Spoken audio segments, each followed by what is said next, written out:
La siguiente presentación viene con Krista Seiden, que hoy día probablemente es la figura principal en los programas de educación de Google.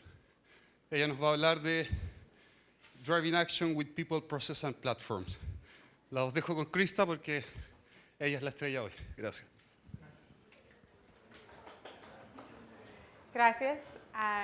Me llamo Krista Seiden, soy un advocate de Analytics de Google y hoy voy a discutir con ellos las personas, los procesos y las plataformas de Analytics. Este es un poco más sobre yo. Soy una co-chair del Digital Analytics Association en San Francisco y tengo un Twitter @KristaSeiden y un blog, bloggerchica.com. Y también soy la instructora del clase de GTM, Google Tag Manager, por Analytics Academy. Y también me encanta la aventura. Entonces, mañana voy a ir a Patagonia para trekking en Torres del Paine. Y por el resto de esta sesión voy a hablar en inglés. So thank you for letting me practice my limited Spanish on you. I promise to be a little bit more eloquent in English. But you know, we're here in Chile. I had to give it a go.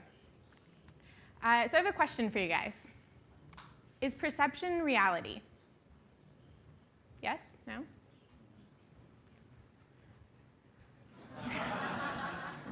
Who here has seen this dress? Raise your hands. You've seen this dress? Yeah. Who has not seen this dress? Anybody willing to fess up to that? No.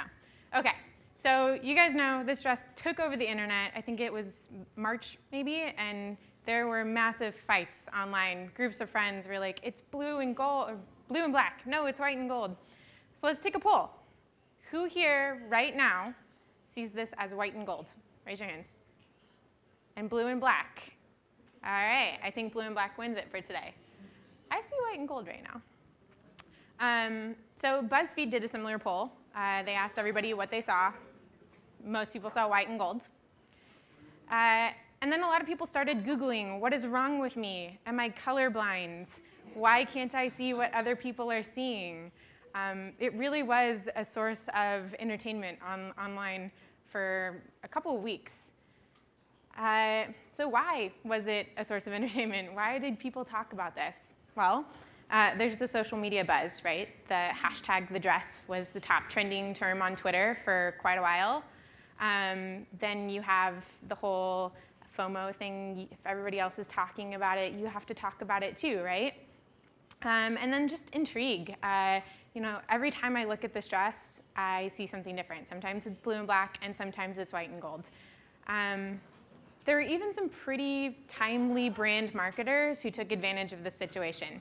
So Domino's, I think, is my favorite. They tweeted out a picture of a cheese pizza, and they said it's white and gold.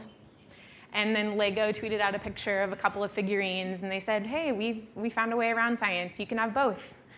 So it was kind of one of those in-the-moment things that if you could take advantage of in a fun way, it gave your brand visibility along with this big trending thing, right? So what's the scientific explanation? I'm going to read this to you. Thank you, from the New York Times. Our perception of color depends on interpreting the amount of light in a room or scene. When cues about the ambient light are missing, people may perceive the same color in different ways. So what that means, or putting it more simply, the color of the dress that we all see right now, it really depends on the light around us. And that light is giving your eyes cues, and then that's translating into a color that you're seeing. So why am I bringing this up, right? We're at an analytics conference. Who cares about the dress? Well, digital analytics is all about the context. So just like the dress really depended on the context of the light that you were seeing it in, the story of the data that you tell back to your businesses and to your stakeholders really depends on the light that you're seeing that in, who's looking at it, what they have in mind when they're interpreting that data. So I did wrap that up nicely for you guys, right? You were wondering, you weren't too sure I was going to pull that off. So digital analytics is all about the context. And that really starts with the people, the analysts that you hire to be reading and interpreting and reporting on that data. So today I'm talking about people, process, and platform, but it's the people who define the processes. So in reality, I think that it's about 90% people and 10% platform. So, did you take that one in? It's not all about the fancy analytic software. It's a little bit about the fancy analytic software, but it's much more about the people that you have interpreting what's coming out of that fancy analytic software. Okay, so what makes a good analyst? Well, they must have business acumen. They have to have some core skills. So they need to understand the business. They need to know the marketing and the advertising and who are the vendors and how you're working with them. They also need to understand the reporting needs of the business and be able to pull that data together and make a story out of it. They need to be able to talk with key stakeholders. These are supposed to be in color. Sorry. They need to talk to key stakeholders and be able to have conversations and explain both up-leveling and down-leveling what that data is telling them. And they also need to be an educator. They need to be able to teach and to portray their thoughts and what they're seeing out to the rest of the organization. And if they can do that with passion for what they're talking about and what they're teaching, that's even better, because that passion really comes across when you're telling that data story back to your business. So they also have to have nerd skills. A good analyst is going to come with some good nerd skills. So first, they need to know their platforms, whether that's desktop and mobile or the different analytics softwares or different tool sets. You got to have a good understanding of what's going on platform-wise, right? Then they need to have an understanding, at least an understanding of APIs. Not all analysts are going to be technical enough to really dig in deep, but they need to understand that you can hook an API up to a spreadsheet or a data visualization tool and be able to make those connections so that they can pull that data out of their analytics platforms and use it in more scalable ways. They also need to be able to talk to people and talk about process. But on the nerdier side of things, that really has to do with implementations and working with your engineers and your developers and being able to have those more technical conversations. And finally, the people skills of working with the vendors and the different tool sets. So again, passion. If you can underlay all of that with a passion for what you're doing, that's going to make that person that much more successful at what they're doing. Okay, so when it comes to people, you can rent before you buy. And what I mean by that, let me kind of back up and give you a little bit about myself, because I didn't do this in my intro since I was trying so hard to talk to you in Spanish. Before I was an analytics advocate for Google, I actually ran an analytics and optimization team for 2 years internally at Google, and for the Google for Work group. So if you guys use Gmail or Google Docs for your business, I ran all of the analytics and web optimizations for all of their marketing sites. And in that role, when I started, it was me, a team of one. And I had to run implementation, and I had to run reporting, and I had to build and run an A/B testing program. And it was a lot for one person. And after a few months of barely scraping by and working really long days, I finally was able to prove out to the business why they needed to give me budget so that I could hire an agency or a vendor to help me, some consultants. I needed help. They weren't ready to fully invest with full-time heads yet, but that was okay because they gave me budget. And so I started with me, the little orange one right there, one person, and a bunch of help from a vendor. And over time, we were able to prove out why it was so important that this was a function that we invested heavily in internally and externally, and we built a whole program around kind of that core competency of analytics supplemented with vendor help. So renting before you buy and building out that program step by step can be a really powerful way to prove that it's worth it before you continue with the investment. And then there's the organizational structure. So businesses will put their analytics programs in lots of different areas. So I personally have sat on analytics teams that lived in marketing, or they lived in product, or they lived in corporate, kind of all across the board, right? So you can have a hub and spoke model where there's maybe one central analytics team. Or you can have smaller groups that are embedded within different teams. So maybe the product team has their own analytics group.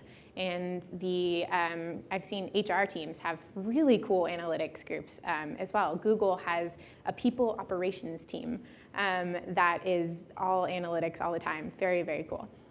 So the structure of how that organization looks and where it lives can vary by organization. And so there's no one right model that everybody needs to use. Okay, so that was a lot about people. But now let's talk about the processes, because I think these are really, really important when you start to scale out what you're doing within your analytics programs. So we're going to talk about a few processes. I'm going to talk about processes to define the data that you need, processes to collect the right data, processes to manage access to that data, and processes around users and spreading analytics around your organizations. So I just said the word processes a lot. When I hear that word, this is what I think. I'm not a huge fan of process, just for process sake. I think that it can feel very heavy, and people get bogged down in process or copying numbers from one spreadsheet to another. But I think that there's a time and a place for process, and that it can be really, really important and help you scale out what you're doing in a much bigger and more effective way. So I'm a fan of very specific processes. All right, so one of the first processes that you guys should look at when you're building an analytics program and implementing analytics is a measurement plan. So that's going to start with an objective. What are you trying to accomplish with your business, with your website? And once you know that objective, then you need to come up with some strategies. What are my key strategies that I'm going after? And then what am I measuring those strategies against? What are my key performance indicators, my KPIs? And then kind of to wrap all of that up, what are the really high value segments that I care about that I'm going to measure and slice and dice these KPIs by? So that's kind of the basic outline for a measurement plan. You can tailor it to any type of business and just make sure that you have a few key things that you really care about and report on. One of the biggest mistakes that I actually see with organizations who are just starting is that you go to a CMO or you go to a director level and you say, what do you want to measure? And they say, yes. They say everything. I want to know everything. Well, that's great, right? But what are you going to take away from everything? You need to be able to understand and know and point to a few key metrics that are really driving your business, and those are the things that are going to have impact. So don't fall into the everything trap. Okay, so another really important thing to have processes around is your channel tracking, your campaign tracking. All right, so what does that mean? Well, that's how everybody's coming to your website, right? So you have organic traffic and paid traffic, email, social media, all of these different mediums that people might be coming to your website through. And that can get really, really confusing when you start to look at those pieces of data in analytics. Let me tell you why.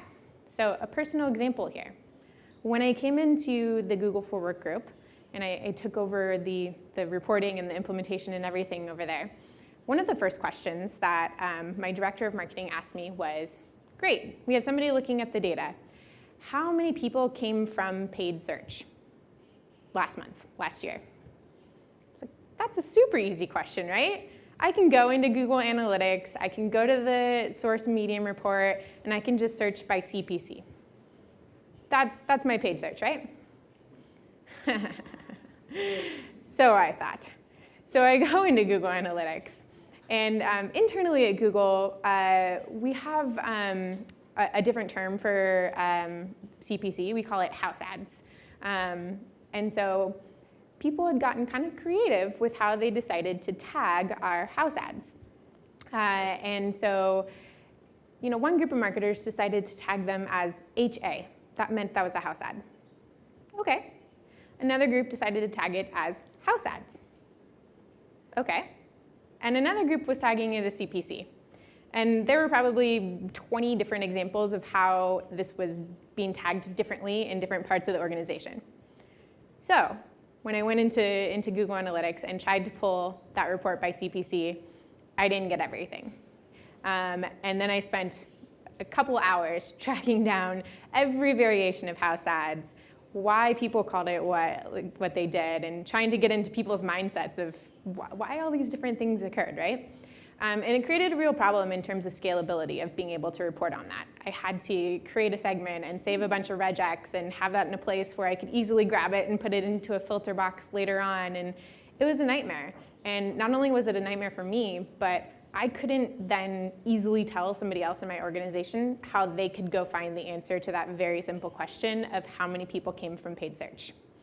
So the point of that story, moral of that story, is to have a process around how people are tagging your campaigns. So in my organization, what we did was we made a Google spreadsheet, and we had columns for source and medium and campaign name, and then we made some rules. We said if this is a paid ad running on Google, you should always label it as Google CPC.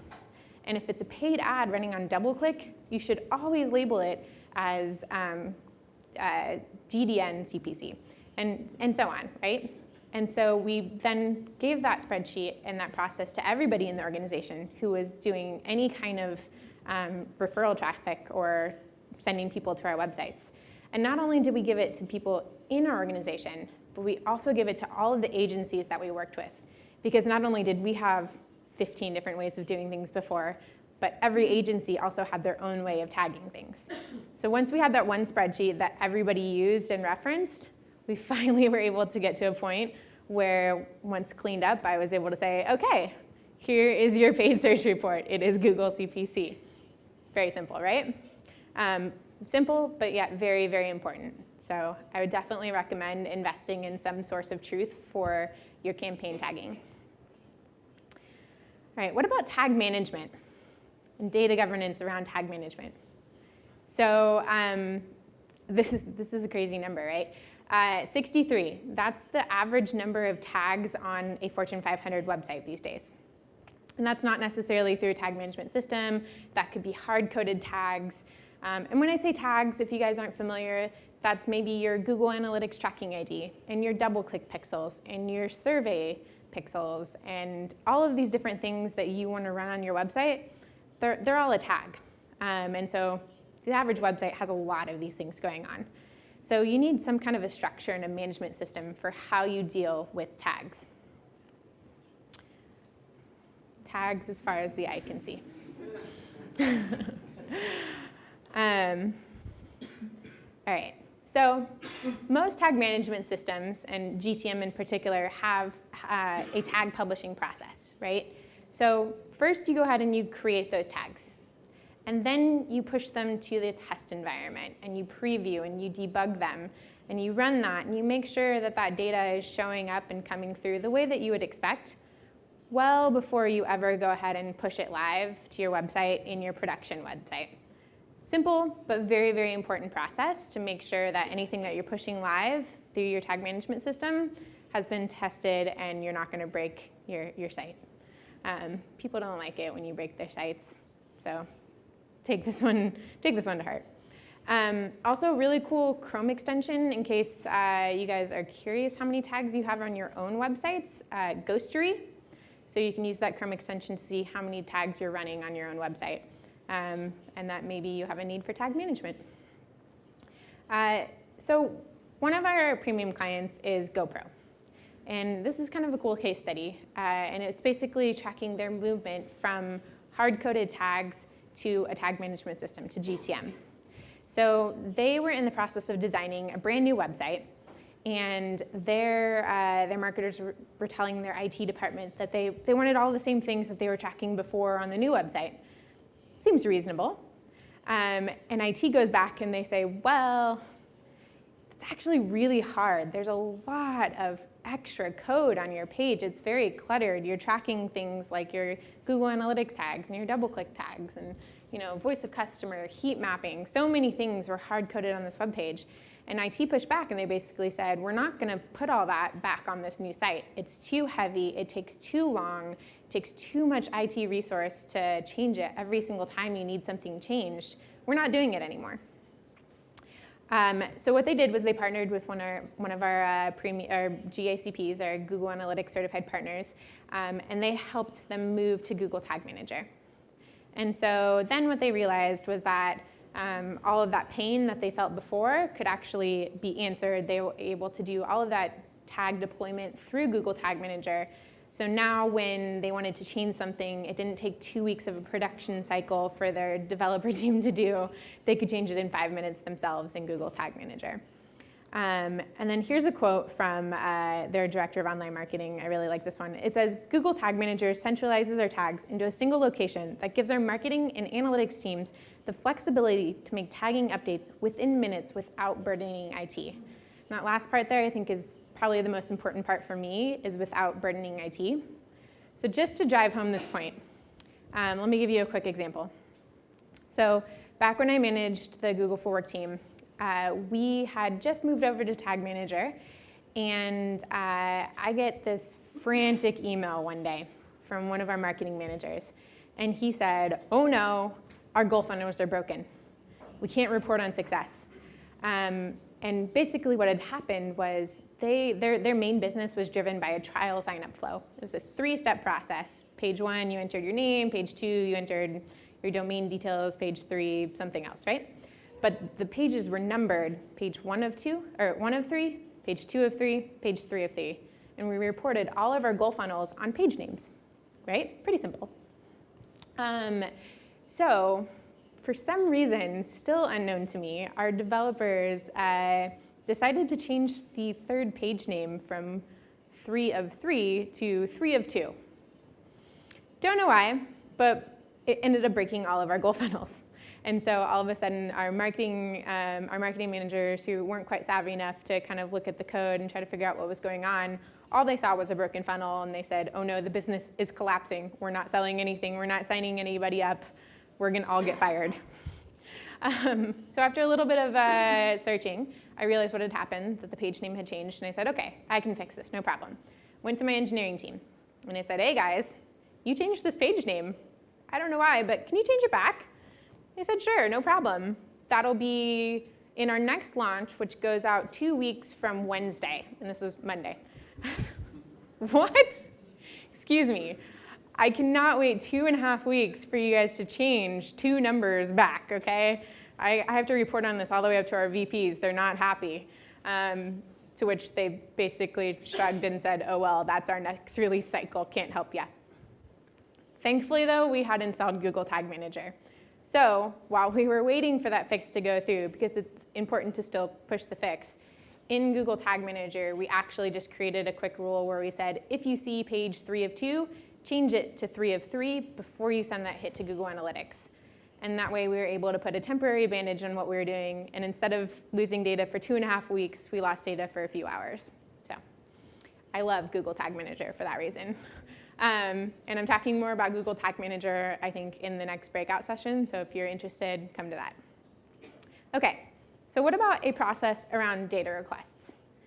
Who here has ever been on the receiving end of an email saying, I need data for this, I need data for that? Yep, I used to get them all the time. And they come off as one-off requests, or sometimes people say, hey, I need this data, and you write back and you say, are you gonna need it again? And they say, no, I think I only need it once. And then the next week, hey, I need this data, right? So having some kind of a process in place for how people are requesting data, maybe having a group email address that people can send it to so it goes to a wide variety of people who could possibly pull the data. And maybe if a group email address doesn't suit your business needs, or you move past that, maybe you use a form. And in that form, you could ask things like, what data do you need? What format? When do you need this by? And most importantly, is this a one-time or a recurring request? Because if it's a recurring request, I can just set this up to be emailed to you on a weekly or daily basis. And that way we don't have to go through this process every day, right? Yeah, so data requests, important to have a process around that. What about testing? Who here does a lot of A/B testing on their websites? Anybody? Yes. Awesome. Really important to have processes around testing. So testing is a passion of mine. I could talk about it all day, and sometimes I do. But I'm going to give you the short version today. So when it comes to testing, you need to have process around a few things. But one of the most important is how you define your variables and how you define your test. So in a true A/B test, you need to have a control and then a variant where you're changing one thing or a group of things. And that way you can pinpoint what it was that actually changed the outcome, right? If you saw a 20% increase in the test results, you want to know what it was that drove those test results. So having a process around how you determine what you're changing and how you're reporting on it is very, very important. So in that last role, I ran a testing program as well.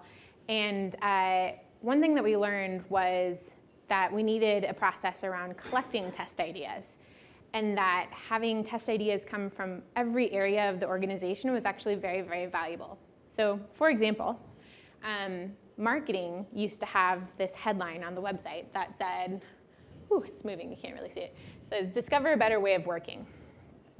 Marketing thought that that was a very holistic message. We were selling a suite of tools. We were selling Gmail and Docs and Drive. But to the average user, engineering pointed out that they only want Gmail. That's all they come for. 80% or something like that of everybody who came to the website and signed up for our free trial was just coming for Gmail. So they said, change the headline, make it get Gmail for your domain. Marketing didn't love it, but they were confident that it was not going to win. So they said, okay, go ahead and test it. Turns out it was huge. It was like a 20% increase, 19% increase in trial signups for this new headline. So having those ideas come from multiple areas of the business and kind of stepping outside of your normal area of expertise is really, really important there. But one of the biggest reasons that I bring this up, and it was talked about earlier today as well, is that you need to have agreement on the tests that you run before you go ahead and launch them. So even though we found this 19% increase, I was actually on vacation halfway around the world when these test results finalized, and I started getting frantic emails from engineering, from VPs of engineering and VPs of marketing. These are VPs at Google. These are very high up people, right? Marketing saying, there's no way you're ever going to launch that. Don't even consider it. We're throwing away this test. Engineering saying, if you don't launch this, we are not supporting your testing program anymore, and we're not doing any work for you, so you better launch this. And again, I was on vacation. It was midnight my time, and it was a very crazy scenario. What we ended up doing was we kind of came to a happy-ish equilibrium where we said, okay, we're going to go ahead and launch this right away because clearly we cannot ignore a 19% increase. But we're also immediately going to launch another test to follow up where we're going to try out different headlines to try to get to a more holistic message that marketing and engineering liked. So processes around collecting ideas and making sure everybody likes and is okay with those ideas are very important. And once you collect all those ideas, how about a process for where they live? Or where people can find all of that information. So we had a spreadsheet. There's a link to it there. And this basically was the one source of truth for everything testing in our organization. It was the area where people could put in their test ideas. So there was an input tab. There was an approved test tab. There was a tab with all of the ideas that were kind of going through approvals or prioritization at the time. There was a Gantt chart for everything that had been approved and when it was going to run. And then there was even a tab for all of the tests that had run, their results decks, and their test plans. So it really was the one source of truth, and this was a great process for our organization. It helped people to understand kind of what the ideas behind these tests were, why they're important, what the impact on the business was, and kind of that roadmap going forward for what we were planning on doing. So there's just another piece of that. Also really good for just evangelizing out testing within an organization is making that so visible to everybody. Okay, so then once you have perfected testing, you can also get into targeting, right? So targeting gets a little bit more advanced. You can target on what ad they came from, or an email campaign, or characteristics that you're able to collect about them on your website. So if you know that they clicked a certain button and visited a certain page, maybe you show them a different experience. And you can get really, really creative with targeting, and that too is going to need its own process for you to evaluate as you go forward. What's okay, maybe what's a little bit too creepy, usually should be part of that process decision as well. All right, so switching gears just a little bit here. How about education? So I sit on the Google Analytics education team. Education to me is very important. Spreading the word in an organization of analytics and teaching everybody that I possibly can how they can use analytics and what the important things to pay attention to is something that I really love and hold dear. And I have a cool story about it. So one of our premium clients is a leader in insurance in the United States. And they have what they call a marketing academy that is embedded within their organization. And one part of that academy is a full day course on Google Analytics. Very cool. They are teaching analytics to anybody at the company who wants to learn. So generally, when you have an internal Google Analytics training or any kind of an analytics training, you would expect a few kinds of people there, right? You would expect to have your marketers, your analysts, and your implementers. So I was fortunate enough to be able to attend one of these trainings and sit in because I was really curious with what she was teaching. And I started to have conversations with people sitting around me at the break. And on one side, there was this woman who was a recruiter. And I was like, oh, that's so interesting. You're a recruiter. Why are you in this class? And what she said was, well, I sit right next to the teacher. I sit right next to the analytics team. And the teacher of the class is always telling me how cool it is. So one day I let her show me. And she was showing me that on our recruiting page, she could actually see the people who were coming if they were, like what demographics they were. She was looking at the demographics reports in Google Analytics, what age groups they were, if they were male or female. And then she showed her how she could create a segment with that and understand what job postings they were looking at. And it blew her mind. She was like, oh my God, I can do my job so much better knowing this information that certain types of people are more interested in certain kinds of jobs. Like, I never knew that I could do this. And I thought that was really, really cool that there was all of these different kinds of people in this training and different job roles who you don't normally think would benefit from education of analytics, who clearly were, and it was opening up kind of their horizons to expand their own job opportunities. So I think that was really, really cool. Yeah, so recruiting, there's claims analysts, app developers, and direct marketing there as well. All right. So also when it comes to education, it's important to remember that there are two types of education. There's the theoretical side. So how does Google Analytics work? You know, somebody loads up a web page, it sends a JavaScript call, goes to the Google servers, we process that data, we push it back out as a report in the UI or through the API. But then there's the hands-on part of it, right? There's getting in the Google Analytics interface, and it's understanding where you need to go to pull a report and how that data is actually going to look when you're seeing it in the UI.